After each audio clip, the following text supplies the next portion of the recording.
Pues hoy, 6 de marzo del 2024, damos inicio con este taller. Bien, antes que nada, es importante recordar que las garantías individuales son los derechos que todo individuo posee, por el simple hecho de haber nacido, sin importar nacionalidad, raza, sexo, edad, creencias religiosas o políticas, las cuales se encuentran manifestadas en la Constitución Política en los Estados Unidos Mexicanos, del artículo 1 al artículo 29, y estos primeros artículos son muy importantes ya que hablan sobre los derechos humanos. Hoy vamos a hablar precisamente del artículo 10, el 11 y el 12.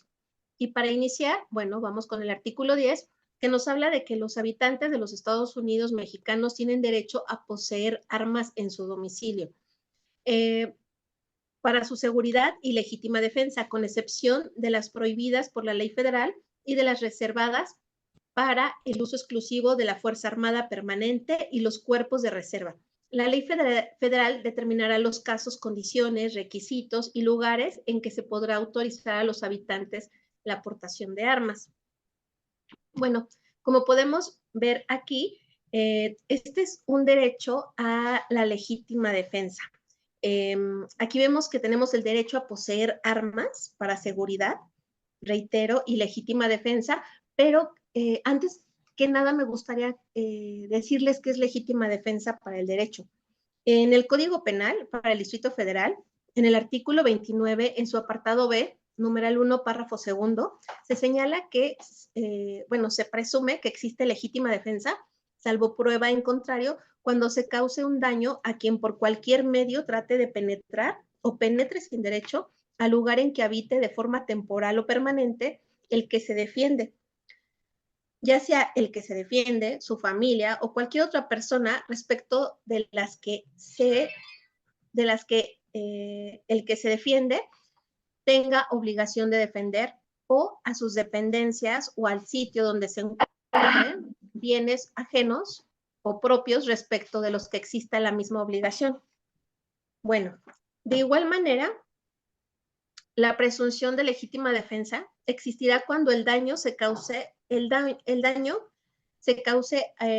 a un intruso al momento de sorprenderlo en alguno de los lugares antecitados, en circunstancias tales que revelen la posibilidad de una agresión. Bueno, aquí también estamos viendo en este artículo 3, la garantía establecida en el artículo 10 de la Constitución respecto de la posesión de armas no es ilimitada, sino que está restringida a los casos, condiciones y requisitos establecidos en la ley federal relativa. Esta ley relativa a la que me refiero es la que regula esta materia, que es la Ley Federal de Armas de Fuego y Explosivos. En cuestión de esto, por lo tanto, los habitantes del país, en ejercicio del derecho que les concede el artículo 10 constitucional, únicamente con el permiso o licencia relativa podrán portar armas en los lugares autorizados. Y bueno, la Ley Federal de Armas y Explosivos, quiero platicarles que en su artículo 15 señala que en el domicilio se podrán poseer armas para la seguridad y defensa legítima de sus moradores. Su posesión impone el deber de manifestarlas a la Secretaría de la Defensa para su registro. Es decir, no nada más es poseer por poseer un arma en el domicilio para la legítima defensa, sino además, por supuesto, que tiene que tener registro ante la Defensa Nacional. Este derecho se concede solo para el domicilio del gobernado, esto es, el lugar donde reside en forma permanente. Por ejemplo, un vehículo, una habitación de hotel donde se encuentra transitoriamente, la persona en cuestión no quedan incluidos en esta garantía, ¿vale? En cuestión a la posesión de armas en el domicilio existen limitaciones en el tipo de armas. Por ejemplo, las armas de uso exclusivo de las Fuerzas Armadas no podrán ser poseídas por los particulares. Para protección del domicilio particular, se autoriza el registro de armas cortas, como lo son pistolas, revólveres, esto en los calibres .380 pulgadas. Y bueno, en cuanto a la aportación de armas, es decir, el hecho de traerlas consigo fuera del domicilio no es un derecho constitucional como tal, sino una posibilidad a ser regulada por la ley y que requiere de ciertas licencias.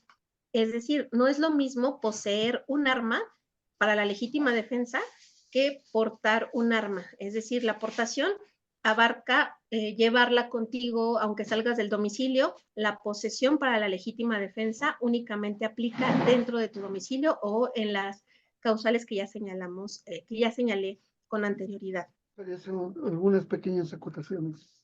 Por el interés que tiene el grupo en el que estamos participando, en su mayoría, que son familiares de personas que se han visto inmersas en situaciones de prisión, hay que considerar que uno de los elementos socorridos para la fabricación de culpables, es decir, para la falsa acusación de las personas, es la utilización de la aportación o posesión de armas de fuego y cartuchos.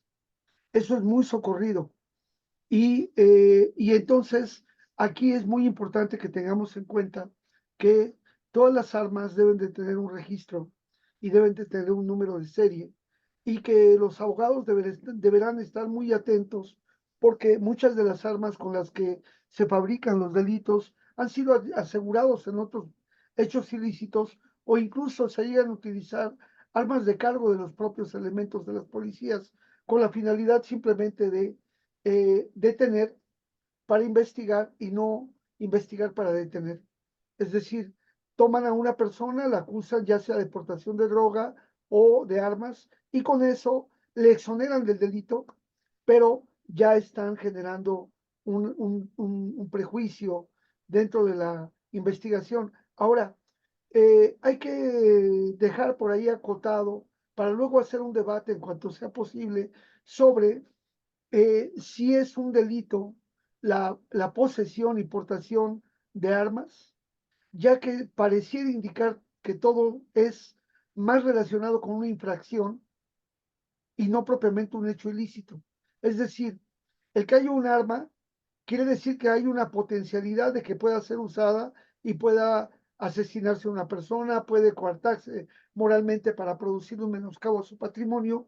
Sin embargo, esto es considerado un delito, incluso un delito grave, sobre todo si se trata de armas de uso exclusivo del ejército, si se trata de cartuchos.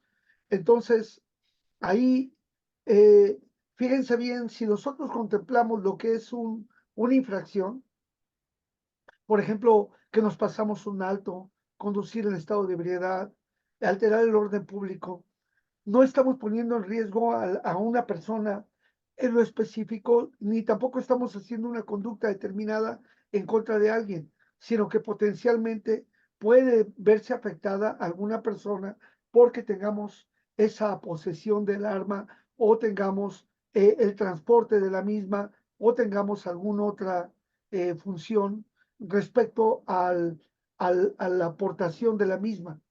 Entonces, lo dejamos ahí acotado para que lo tengamos pendiente y es algo que hay que reflexionar, sobre todo en el análisis para tratarnos nosotros eh, de cuidar el, el hecho de que estamos en nuestro país todavía ante esta cuestión de que se detiene para investigar y no se investiga para detener.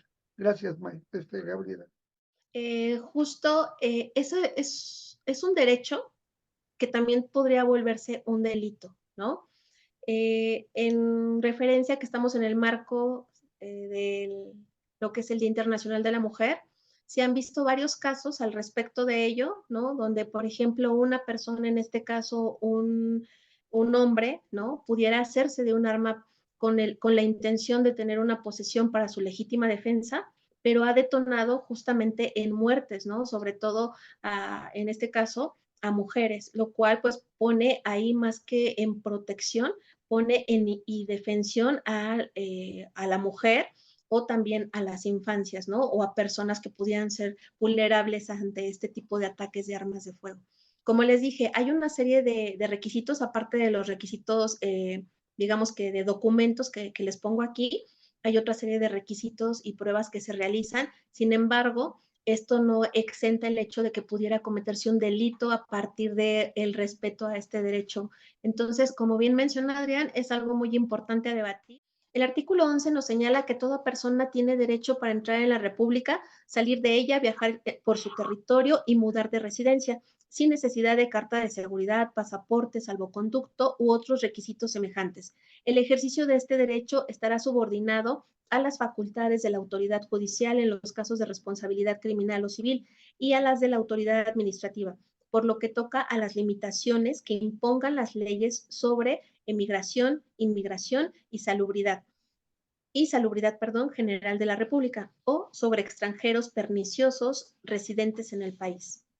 Además, también señala que toda persona tiene derecho a buscar y recibir asilo, y el reconocimiento de la condición de refugiado y el otorgamiento de asilo político, los cuales se realizarán de conformidad con los tratados internacionales.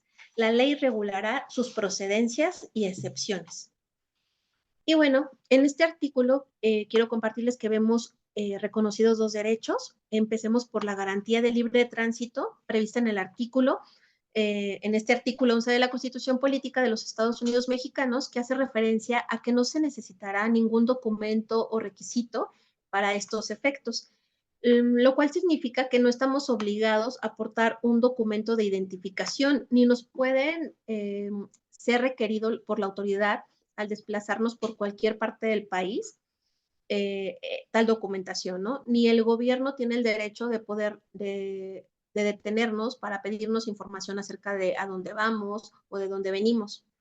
Por eso la instalación de retenes, sea en carreteras o en las calles urbanas, debe estimarse una práctica inconstitucional. Sin embargo, también sabemos que en ocasiones los retenes se vuelven una actividad necesaria para la prevención, investigación y persecución de los delitos. Por ejemplo, la libertad de tránsito puede ser restringida por disposición de un juez en casos de responsabilidad penal o civil, ya que quien comete un delito puede ser encarcelado y eso naturalmente anula su libertad de tránsito. También se puede arraigar a las personas o condenarlas a no ir de un determinado lugar a otro, ¿no? Como podría ser el arraigo domiciliario o la prisión domiciliaria. Y bueno, el otro derecho también ahí consagrado en este artículo 11 constitucional es el refugio, que el Estado está obligado a otorgar cuando las personas huyen de su país por causas que amenazan su propia existencia, como hambruna, sequía, conflicto bélico, etcétera. Y el artículo señala que el reconocimiento de la condición de refugiado y el otorgamiento de asilo político se realizarán de conformidad con los tratados internacionales.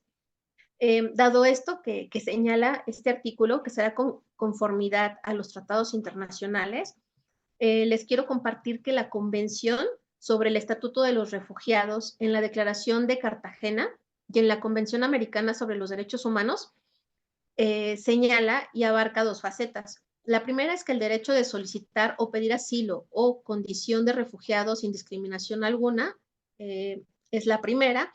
Y la segunda, el derecho a recibir asilo, a partir del cual el Estado debe otorgar la protección siempre que se cumplan los requisitos y las condiciones para que ésta pueda ser brindada. Además, beneficiar con ese reconocimiento a otros miembros de la familia, en atención al principio de unidad familiar, así como mantener y dar continuidad a la determinación de la condición de refugiado conforme a la normativa especializada en la materia. Bajo este derecho, las personas que solicitan el reconocimiento de la condición de refugiado y que no han recibido una determinación definitiva sobre dicha petición merecen una protección reforzada. ¿Qué quiere decir esto? Esto quiere decir que además de proteger, respetar y garantizar sus derechos fundamentales, el Estado debe permitirles que permanezcan en el país en condiciones dignas, que la autoridad competente adopte una decisión definitiva, y que la autoridad competente adopte una decisión definitiva del caso. Digamos que en esta instancia se les deben otorgar los medios o las oportunidades de subsistencia para hacer efectivo el reconocimiento de sus derechos fundamentales como parte de las medidas de protección.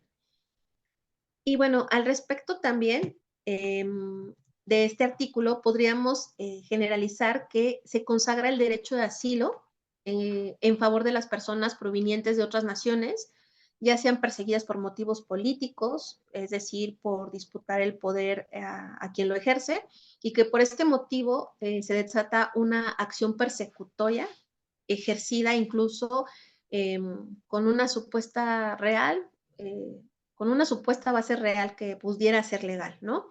Y en definitiva, este derecho implica la posibilidad de solicitar el asilo, pero con base en la ley, y la autoridad mexicana puede determinar finalmente si reconoce o no, si le concede, perdón, si le concede o no este derecho de asilo al particular. Pongamos mucha atención en este artículo. Nosotros vemos que en la República Mexicana existe libre tránsito para entrar y para salir del país. No se requiere de ningún documento en lo que dice la Constitución. Sin embargo, también la Constitución nos va a decir que hay algunas cuestiones que deben de ser cubiertas o cumplidas. El hecho de que se tenga un documento migratorio que se llama pasaporte y que la persona puede entrar y salir de nuestro país, aún no teniendo el pasaporte. En todo caso, la persona que no tenga el documento migratorio o no haya ingresado por los canales oficiales, aduanales, que manejan y regulan este derecho, están en una condición de indocumentados y están cometiendo una falta de carácter administrativo que está regulada por la Ley General de Población. De hecho, las personas que son capturadas por el Instituto Nacional de Migración y llevadas a centros, no les llaman centros de detención. La persona está en una condición no de detenido, no de preso, sino de persona retenida. Y esto limita también sus derechos porque no tiene derecho a un recurso efectivo en relación al tema migratorio. En eso hay que poner atención también porque si se trata de una falta administrativa, ¿por qué se va a criminalizar el hecho de que alguna persona reciba ayuda, solidaridad o apoyo de algún connacional para que siga su tránsito? Es decir, los migrantes llegan a centros de refugio fundamentalmente en zonas donde se concentran y ahí reciben apoyo de grupos eclesiales, de grupos no gubernamentales, que no debieran criminalizar. Hubo periodos en los que se pretendía criminalizar, pero también no debieran ser retenidos como pasó en las estaciones migratorias en el caso de Ciudad Juárez, donde por presiones de del gobierno del municipio de Ciudad Juárez, a los migrantes se les llevó a los centros de detención migratoria y ahí se dio esta situación de la muerte por asfixia y quemaduras de migrantes en aquella ocasión. Es decir, es necesario también considerar que es falsa la disyuntiva que los migrantes son rescatados, o sea, que los operativos que realizan para capturar a migrantes sean realmente una liberación, no están secuestrados en su mayoría, aunque sí hay grupos que se dedican a lucrar con la necesidad de migrar de las personas, y esto tiene que también ser considerado. Nos preocupa porque en el catálogo de delitos graves, que lo regulan como tráfico de indocumentados, en muchos de los casos la conducta no se hace, no es equiparable a un secuestro o a una trata de personas. Y tal fue el caso, por ejemplo, de Jessica Vázquez Fonseca, que ya hoy está libre, absuelta, y que próximamente le darán su reconocimiento por las violaciones a derechos humanos. Pero ella pasó en prisión un tiempo largo, pudo haber no estado en prisión, porque de hecho la conducta que ella desplegó fue de solidaridad con la persona, una anciana y su hija, que buscaban ir a Estados Unidos. Este tema también hay que tenerlo y anotarlo por ahí en nuestra agenda para orientar también a la gente del grupo, porque hemos tenido algunos casos relacionados con esto. Por ejemplo, el caso de Ernesto, que le hubieran dado el beneficio de una libertad eh, con, con beneficio, pero el hecho de que al momento en que lo detienen da un domicilio que no era el de su casa por temor a que fueran a afectar a su familia, entonces el juez niega la medida, eh, el cambio de medida cautelar y lo mantiene en prisión y todavía está retenido a la espera de que se le den su recurso de beneficio.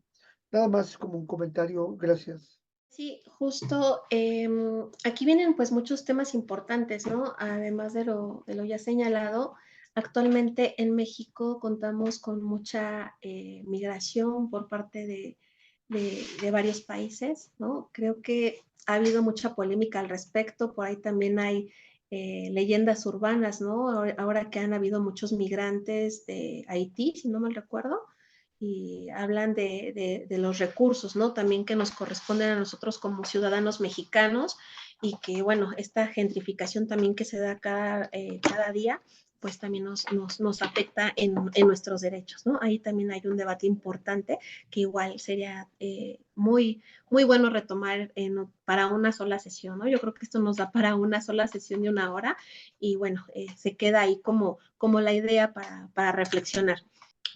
El artículo 12 El artículo 12 nos habla, bueno, nos dice, en los Estados Unidos mexicanos no se concederán títulos de nobleza, ni prerrogativas y honores hereditarios, ni se dará acceso alguno a los otorgados por cualquier otro país. Aquí lo que podemos ver, como bien jurídico titulado, es el principio de igualdad. Es importante mencionar que nosotros estamos en una república, no en una monarquía absoluta, por lo cual, en este caso, el Estado o la organización del Estado, la autoridad es elegida por los ciudadanos o por el Parlamento para un periodo determinado. No hay esta monarquía, ¿no? Como en la época de los reyes. México es una república, por lo que el poder no es patrimonio privado de un grupo privilegiado, al que se le otorguen derechos preferentes por su nacimiento, como ya lo mencioné hace un momento, como en la monarquía, cuando estaban los reyes. El principio de igualdad de todos los seres humanos que impera en nuestro orden jurídico obliga a prohibir la admisión de diferencias por virtud de las cuales se reconozcan a los miembros de un sector como la aristocracia, una dignidad o condición superior a la de los demás, que es justamente lo que implican los títulos de nobleza como príncipes, condes, duques o un marqués, ¿no? Por ese motivo, en ningún acto o documento oficial deben las autoridades mexicanas dirigirse a una persona aludiendo su título nobiliario, aunque lo tenga en su país de origen, con excepción a las referencias a los reyes de los países monárquicos, que ahí es otra forma de gobierno, en los cuales sí se debe o debe de entenderse que se alude a la denominación del jefe de Estado y no a su condición de noble. Y bueno, esto es básicamente a lo que se refiere este artículo 12 y con base en ello yo encontré una tesis que nos podría también explicar a qué se refiere más propiamente este artículo. Se las quiero compartir. Es una tesis que no es otra cosa que un documento, ¿no? Que sienta un precedente y es una tesis con registro 2013-371, que del artículo citado se advierten dos obligaciones del Estado mexicano. La primera consiste en una abstención de la concesión de títulos de nobleza, prerrogativas y honores hereditarios, y la segunda referida a la imposibilidad jurídica de reconocer efectos a dichos títulos cuando sean otorgados por otro Estado. Ahora bien, las expresiones títulos de nobleza y honores hereditarios resultan claras en cuanto a su contenido. Sin embargo, la expresión prerrogativas es un concepto aquejado de ambigüedad. A pesar de ello, una interpretación integral de estos tres conceptos permite concluir que resulta análoga a la de las otras expresiones, por lo que se entienden proscritas las derivadas de la nobleza o de un cierto estatus hereditario, lo cual se refuerza mediante una interpretación histórica originalista basada en su antecedente normativo, el artículo 12 de la Constitución de 1857. Y bueno, dice que al respecto, la segunda parte de ese precepto admitía la posibilidad de reconocer o recompensar la prestación de servicios a la patria o a la humanidad, lo que conduce a admitir los honores basados en méritos personales. Así resulta claro que los beneficios proscritos giran en torno a la noción de nobleza, cuyos antecedentes, principalmente de la época medieval, parten de la idea de un conjunto de cualidades que distinguen a una persona transmitibles a sus descendientes y después a sus parientes, originados en el linaje o el privilegio monárquico, y las cuales conllevaban una serie de privilegios y prerrogativas que generaban una desigualdad frente a otras personas del grupo social. Lo anterior nos permite concluir que en el artículo 12 de la Constitución Política de los Estados Unidos Mexicanos enuncia uno de los múltiples enfoques bajo los cuales ésta aborda el derecho a la igualdad y a la no discriminación, proscribiendo tres tipos de privilegios, por basarse no en méritos, sino en condiciones como el origen familiar, nacional o social, la situación de nacimiento o la posición económica, las cuales generan distinciones artificiales entre las personas y rompen con el principio de igualdad ante la ley. De esta manera, la prohibición se justifica para evitar la realización de distinciones entre las personas con base en condiciones inherentes a las mismas, lo cual resulta contrario a la dignidad humana y, por tanto, discriminatorio. En estos términos, el artículo 12 constitucional debe entenderse como un colorario del actual artículo primero, párrafo quinto, de la Constitución Política de los Estados Unidos Mexicanos, el cual prohíbe discriminar por razones como el origen étnico o nacional y por la condición social. También es Adrián. importante, sobre eso es importante señalar, porque hay nuevos contextos de títulos nobiliarios. Ustedes, por ejemplo, se tienen que dirigir a su excelencia, su excelentísimo, su señoría, eh, eh, doctor en ciencias, maestro en ciencias, eh, general diplomado de Estado Mayor, etcétera. Eso hay que eliminarlo. Y por eso ustedes verán en las comunicaciones que envía la LIMED, primero pone el cargo de la persona, primero pone el cargo de la persona y debajo el nombre sin sus títulos nobiliarios. Si le ponemos presidente de la República, Andrés Manuel López Obrador, y así es como nos dirigimos con todas las autoridades, y de la misma manera es lo que pedimos para nosotros en el trato. Yo he insistido mucho que yo soy Adrián, yo me llamo Adrián, no me llamo doctor, no soy el doc, no soy, etcétera. O sea, para eso tenemos un nombre y esto nos coloca en una condición de respeto, pero una condición de igualdad. No se trata de, de pensar que al momento en que nos hablamos por nuestros nombres, estemos en una situación de falta de respeto. Pero lo que sí hacemos es que le quede muy claro a una autoridad que él podrá ser muy maestro en ciencias, muy doctor en derecho, muy lo que sea, pero ante todo es una persona y punto. Le reconoceremos el título en lo que haya necesidad, pero no nos lleva a decirle a Citlali perito en psicología, ¿verdad? Como tampoco le decimos a la gente familiar de víctima fulana de tal, o víctima fulana o sutana, tampoco utilizamos esos peyorativos de persona privada de su libertad, el PPL. Ya ni siquiera dice persona privada de su libertad, sino dicen el PPL fulano. E incluso muchos de los casos se utiliza ni siquiera lo del PPL, sino el número de expediente. Entonces, cuidemos eso, hay que propugnar por eso y lo decimos en las comunicaciones atentas que enviamos, no omitimos poner los títulos nobiliarios, salvo que sea estrictamente obligatorio en algunas cuestiones de etiqueta formal. También nosotros hemos visto cómo la clase dorada, la clase privilegiada de los centros de investigación se regalan y se venden títulos de doctor honoris causa, emérito de la de la escuela, decano plenipotenciario, etcétera, un montón de cosas que lo que hacen es precisamente promover el clasismo, promover el racismo y promover también el sexismo. Entonces, para combatir eso, hacemos uso de este artículo número 12 de la Constitución. Gracias, Gabriel. Pero, Adrián, o doctor, Hola, Jack. Soy Adrián, por favor. o doctor. Por favor, No, peticionario espérame. Jack. Es confuso. No, no. Es confuso todo lo que estás diciendo y lo que se está diciendo. Es más, si la Constitución toda es confusa y es manejable. Manejable según al criterio y a la sapiencia de la gente.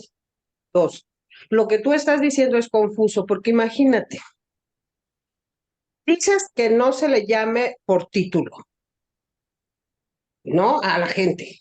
A mí sí dígame reina, pero, pero por ejemplo, dices, ¿cómo le voy a educar yo a mi hija o a mis hijas que le digan a la maestra, Guadalupe? Guadalupe, no entendí la resta, ¿me la repites? O sea, no, desde ahí ya viene una educación.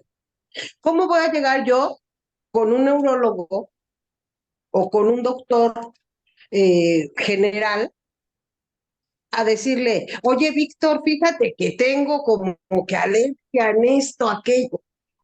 O sea, no se puede en todo.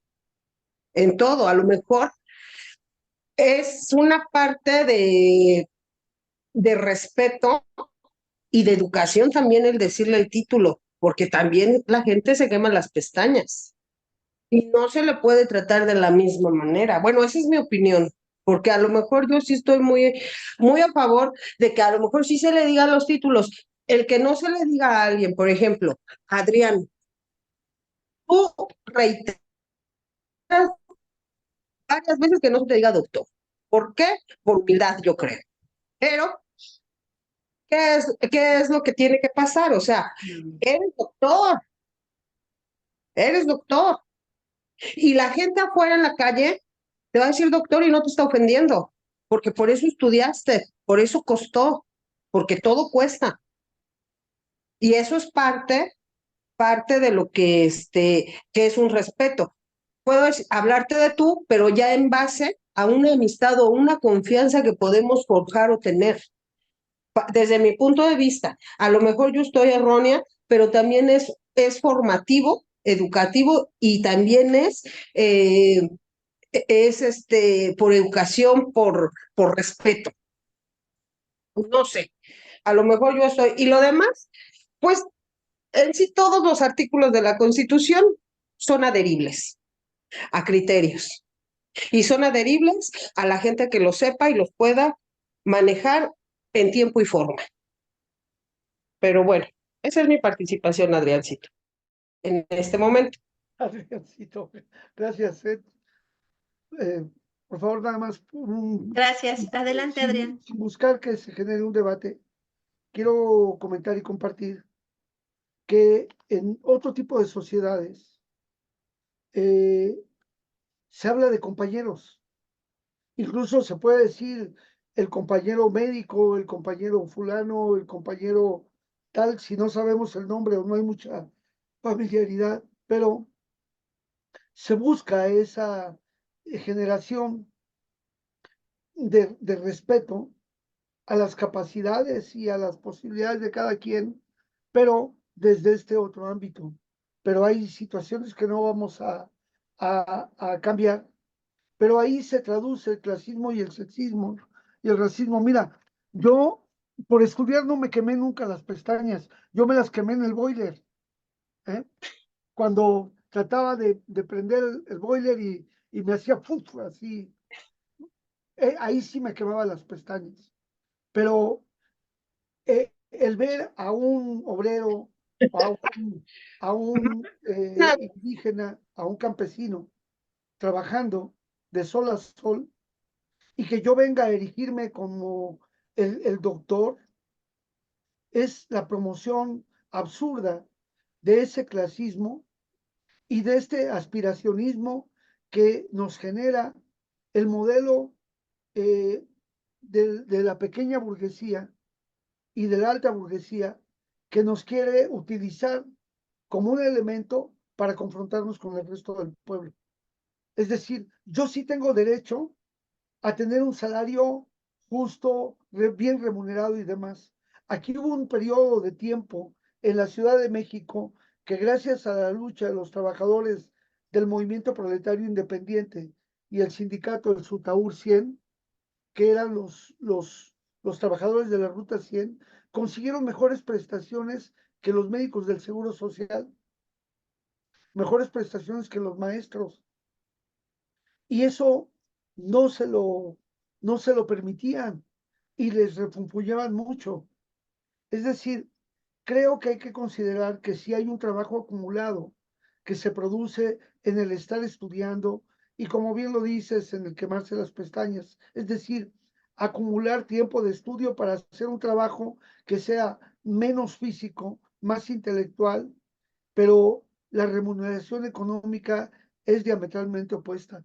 La jornada de sol a sol que trabaja un obrero de la construcción, una persona en una maquiladora, una persona en un outsourcing que se la tiene que pasar, por ejemplo, cargando cajas y llevando mercancías en estas entregas de Amazon, en estas entregas de Mercado Libre, etcétera, en condiciones de infrasubsistencia no garantizan ni deben de legitimar esa diferencia de salarios que genera el clasismo y el racismo que lleva involucrado en esta concepción de títulos nobiliarios.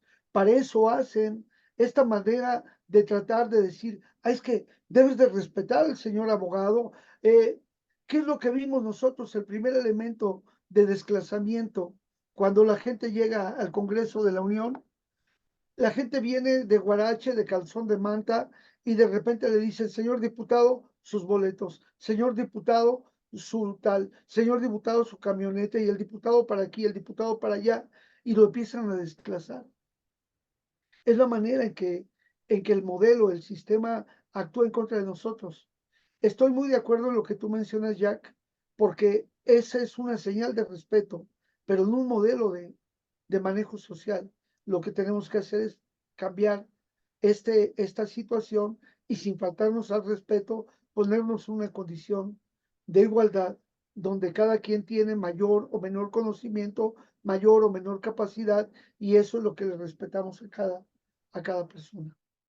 Hablando, bueno, escuchando al doctor Adrián, pues regularmente esos títulos, antes eran títulos de nobleza, después fueron títulos académicos y así, pero lo que ha sucedido es que esos títulos crean una diferencia en la sociedad.